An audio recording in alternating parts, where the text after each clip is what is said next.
let us introduce the players, and I will let you, Frank, introduce the Terran player here.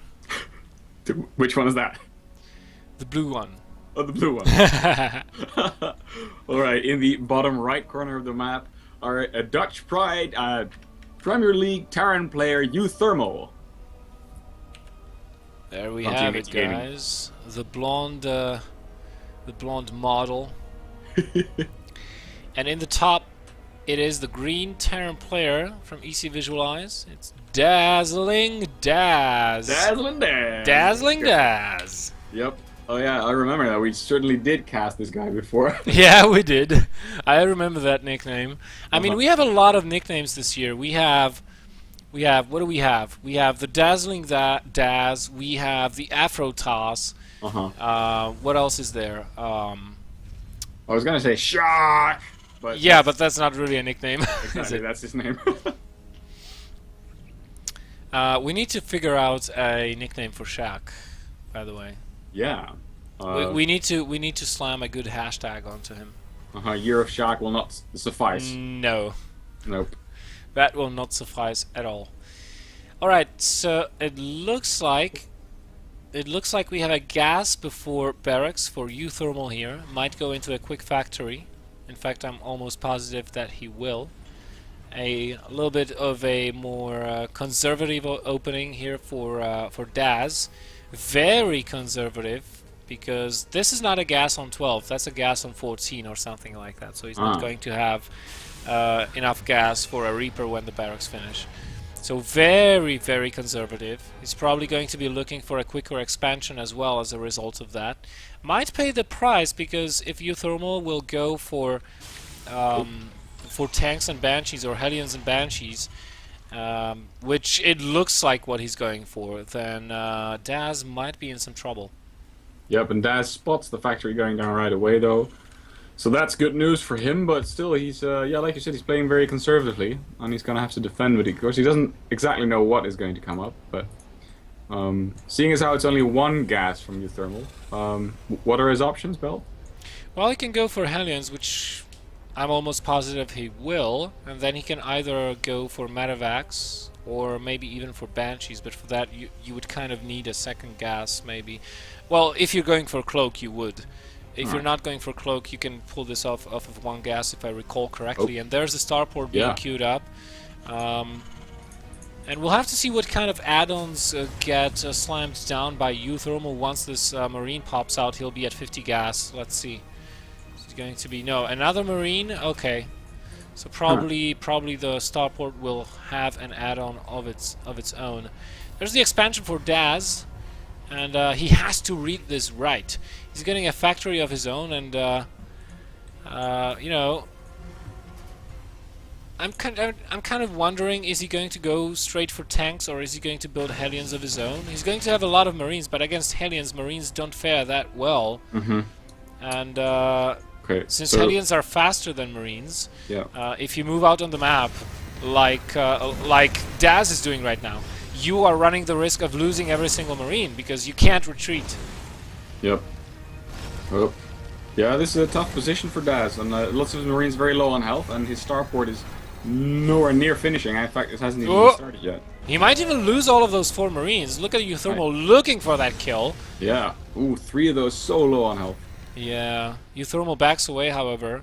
But here comes here's the timing. The Medivacs for Thermal are coming out. He's got 4, or I don't know. No, 3 Hellions actually, 1 in the center and 2 more are joining the party. Yeah, but Daz is making them 2 at a time right now, so... Yeah, he does have the reactor, so he should be able to defend this.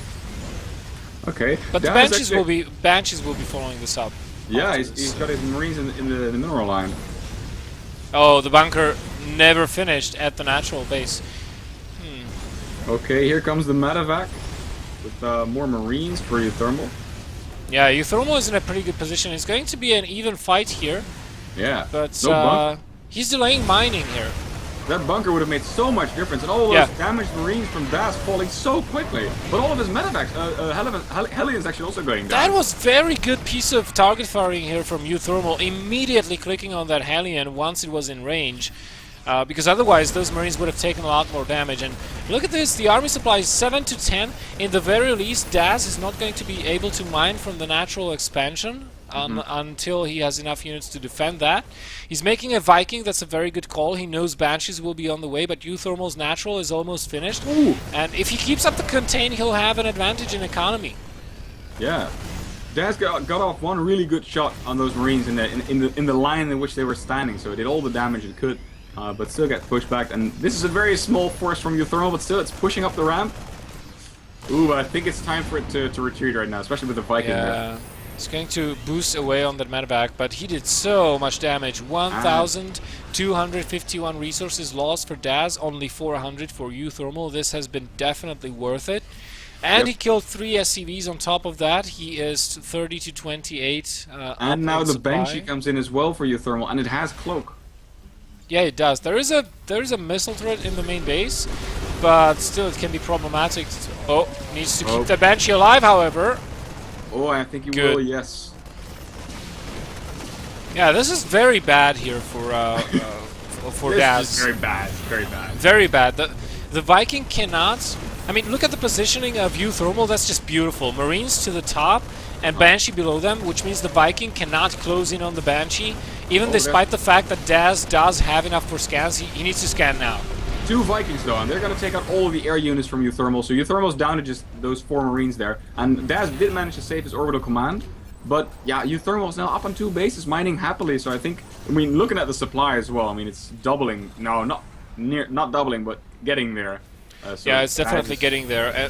And all the difference, or most of the difference, is in army supply. Take a look at the unit counts. 10 Marines, 2 tanks, 1 Banshee for Euthermal, only 1 Viking and 4 Marines for his opponent. That's really a gaping hole that you won't be able to plug in. And right now, Euthermal, he knows he does have the unit advantage, so he can keep up this contain almost forever and poke in with Banshees whenever he likes it, pretty much, and then just retreat to the safety of the couple of Marines he's got here. And he's constantly streaming more reinforcements.